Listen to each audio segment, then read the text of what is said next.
All right, today we're going to be talking about direct variation. It's our intro into linear functions, which are y equals mx plus b. You will now start kind of seeing as y equals kx. Do realize that's the same thing as y equals mx.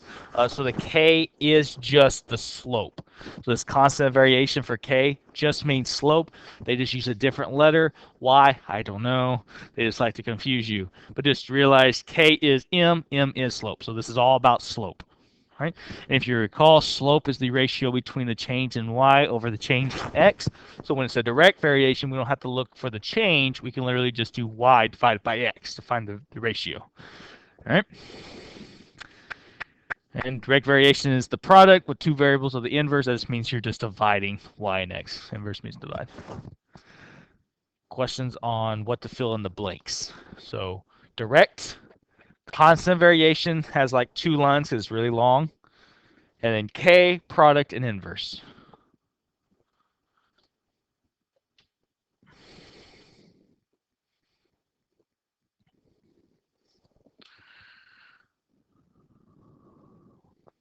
All right, we all good?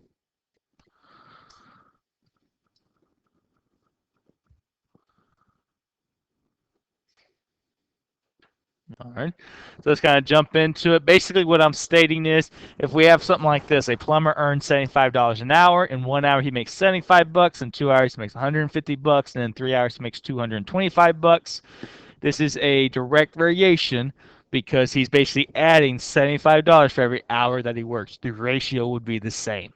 All right, that's all that's stating. All right, so let's look at a table. Looking at a table and determine if it is a direct variation or not, you're literally just going to figure out the ratio of y divided by x for each one. If they are all the same value, it is a direct variation. If it is not the same value, it is no. Okay, so looking at number 1 here, or the first one, again, it's y divided by x. That's how we find our k, which is just slope. So what's 3 divided by 1? 6 divided by 2? 3. 12 divided by 4, 15 divided by 5, and 21 divided by 7. Are they all the same? So therefore, this is a direct variation. So you would say yes. And then it also asks for you to figure out what the constant of variation is. That would be the value that you kept on getting, which was 3. So the k here would equal 3. The equation or the function it wants is just going to be y equals kx. So that's just going to be y equals 3x, period. So this is y equals that number x. All right. Questions on direct variation? Not yet. All right, go ahead and try the next 3 and see what you conclude.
All right, let's check them.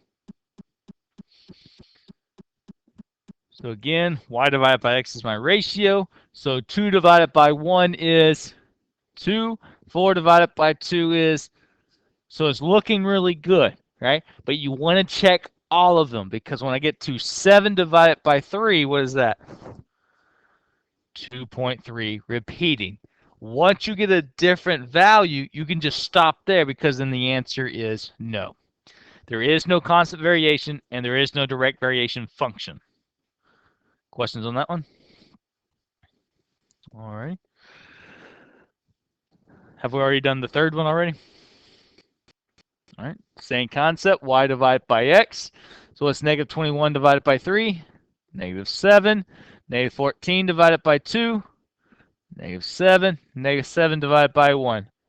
So is this a direct variation? Yes. What's the constant variation, which is the k? And what's the equation? Good. Y equals negative 7x. Questions? All right.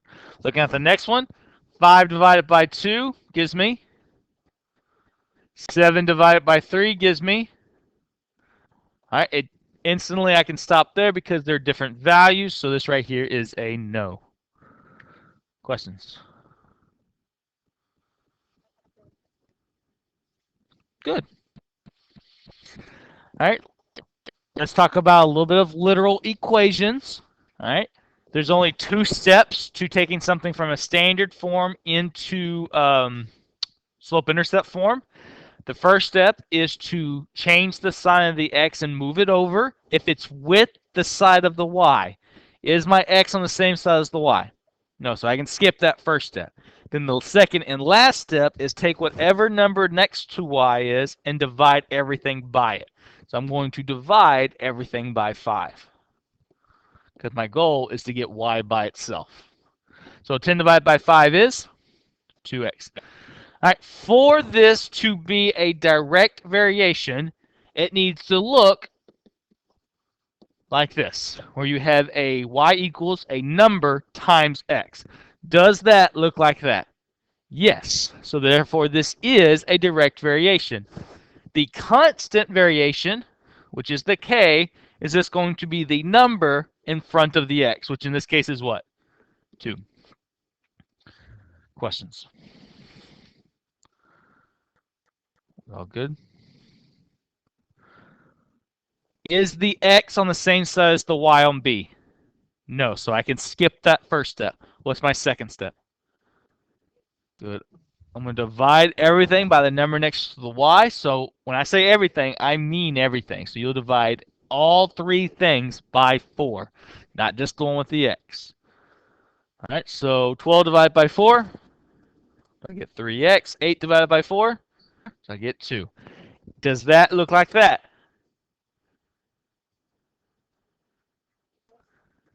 Well, there's no gray area here. It's either yes or no. Correct. To be direct variation, it has to look like that equation. Do I have a plus or minus? Good, so this would be a no. So to be direct variation, it cannot have anything added or subtracted to it. We don't have indirect. We have inverse. We have inverse. We'll talk about that in a different topic. But no, that's technically not going to be the same concept either. This is just going to be a linear function when we get to that point. All right. What's my first step on C? So what I have to do is if the x is on the same side as the y, I change the sign and move it to the other side. All right, so this positive 5x will become a what? Do I need to say plus 0? No, I'm not. That doesn't do anything. All right, then what's my next step?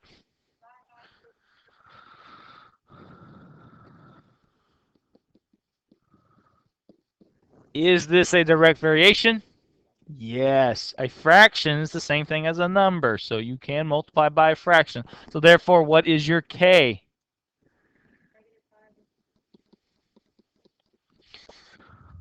Questions? I do not, but if it is a repeating decimal, put that line over it because I will take off. All right, what about D? Is that a direct variation? Yes. Can you tell me why?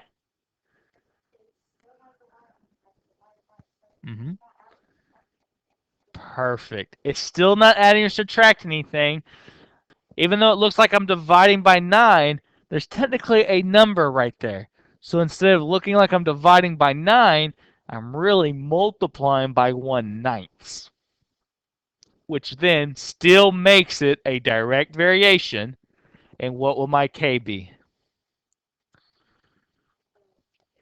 1/9. Okay, because I'm multiplying by the fraction 1/9. All right, so that one's always a tricky one. Does that make sense? All right. Yes.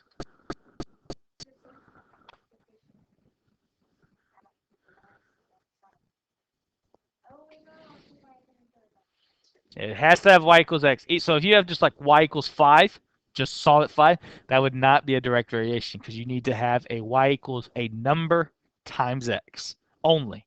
Can't have anything at it. Can't have just a straight up constant. Good questions though. All right, let's talk about proportions. So since this right here tells me it is a direct variation, that tells me that I can use my k, which is the ratio of y over x. All right. So since it tells me it's a direct variation, I know that k is equal to y divided by x. So I can set a proportion. So my y here is 24. My x is 3 equals, do I know my y? My second y? My second one. I don't know my second y. So I'm just going to let it be a y. Do I know my second x? 5, right? So you just set up a proportion with y over x. So it's going to be 24 over 3 equals y, because I don't know it, over 5. Does everyone understand how I just set up those proportions? Okay. Y'all remember how to solve proportions? Yes, the butterfly thing. Just cross multiply and divide. So you're going to cross multiply the numbers. So 24 times 5, which gives me, and then divide by the number across from the letter. So I'm going to divide by 3 and get what?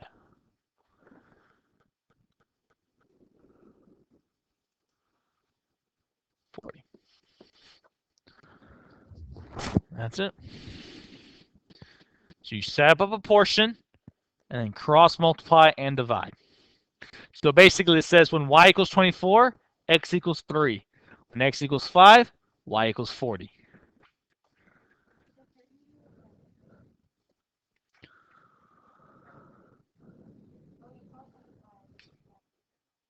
Yes, so that's why you would divide to get y by itself. So technically, if you cross multiply the full way, that would be 120 equals 3y, and then to get y by itself, you would just divide. That's still the same thing we did. And if you want to write it like that, I'm totally okay with that. I was just trying to save you a step by just simply multiplying and then dividing. But I'm okay with that. Don't matter to me. Questions? One more time?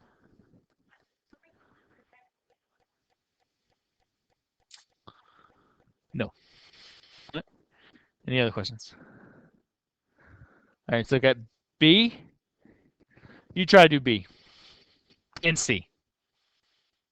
Try to set it up and solve it and see what you come up with.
I prefer fraction over decimal, but if the decimal is exact or if you need to put the repeating line over it, I'm totally good with that.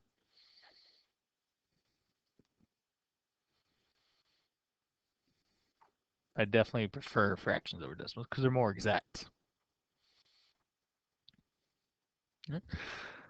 Let's go over it. So again, it tells me it varies directly. So I know K is going to have the ratio of Y over X. So what's my first ratio going to look like on B? Good. 8 over 20. And what's my ratio going to be for the next equation? Good. I don't know my Y, and my X is 12. So how do I solve it? Cross multiply. What am I specifically multiplying? Good. What is 8 times 12? And then what do I do now? Divide by 20. And what is 96 divided by 20? Good. 24 over 5. And if you wanted to do the decimal, it should be 4.8. Either one works for me. I do prefer the fraction over the decimal, but I wouldn't count out for the decimal. Right. On C, suppose Y varies directly with X. So I know, again, I can use my K, which the proportion is Y over X. So what's my first proportion? Good. 15 over 3. What's my next proportion? Good. So what would I do first to multiply? Oh, my bad. You would multiply first, 15 times 12, which is 180. Then what? Divide by 3, and I get questions on proportions and how to solve proportions. All right, let's deal with word problem proportions. So here, it's the same stuff, just got some more words involved. So it says the weight M of an object on Mars varies directly as its weight E on Earth. A person who weighs 95 kilograms on Earth will weigh 38 kilograms on Mars. So how much will a 100-kilogram person weigh on Mars? So the big thing about proportions is you have to stay consistent throughout your problem. So do you want your ratio to be Mars over Earth or Earth over Mars? And it doesn't matter, but you just have to stay consistent. Okay, so if we do Earth over Mars, what's my first proportion going to be? Good, 95 over 38, because my Earth weight is 95 and my Mars weight is 38. What about the next proportion? What would it be? Good.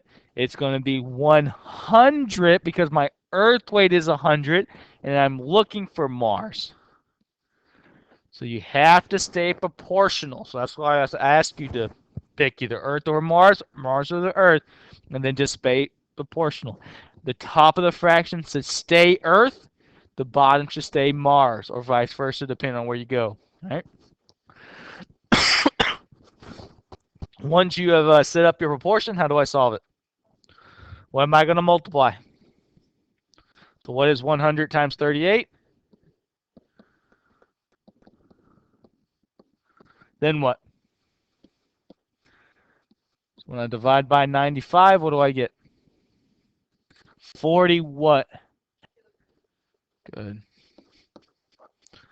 Questions on proportions. Let's look at another one. All right, so it says the number of calories varies directly with the mass of cheese. So if 50 grams of cheese contain 200 calories, how many calories are in 70 grams of cheese? What is your ratio that you want it to be? Okay, so we'll say cheese and calories. Again, doesn't matter.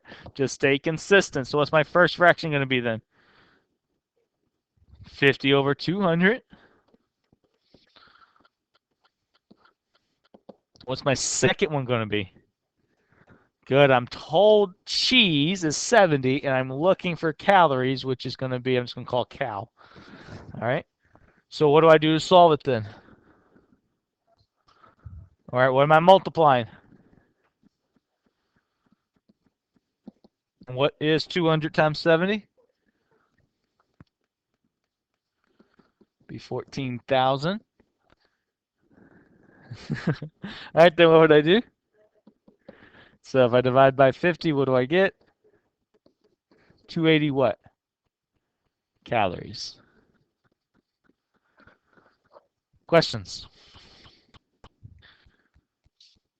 All right. Let's review a little bit from yesterday. You have an equation. I want you to fill out a table. All right. I'm letting you choose 5 numbers. What numbers do you want to choose? 1 through 5. Okay. Make it easy. I like it. So then all you have to do is just plug it in. What is negative 2/3 times 1? Negative 2/3. What is 2 times, oh, my bad. What is negative 2/3 times 2? Yes, ma'am? Negative 4/3. And then negative 2/3 times 3.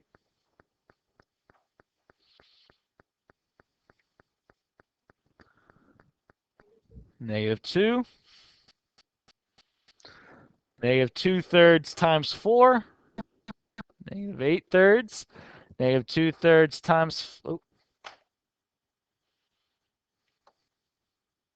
5. All right, and then all we're going to do is plot those points you just came up with. So 1 and negative 2/3 is negative 0.6 repeating, so it's about right here. 2 and negative 4/3 is about negative 1.3 repeating, so it will be about right here. 3 and negative 2. 4 and negative 8/3 is negative 2.3 repeating. No, negative 2.6 repeating, so I need to go a little bit further down. All right, and then negative 5 and 10/3, that's going to be negative 3.3 repeating, so it's about right here. All right, once you have your points, just connect your dots. Questions on that? And of course, you can convert those all into decimals to give you an exact area where they fall. I have no idea.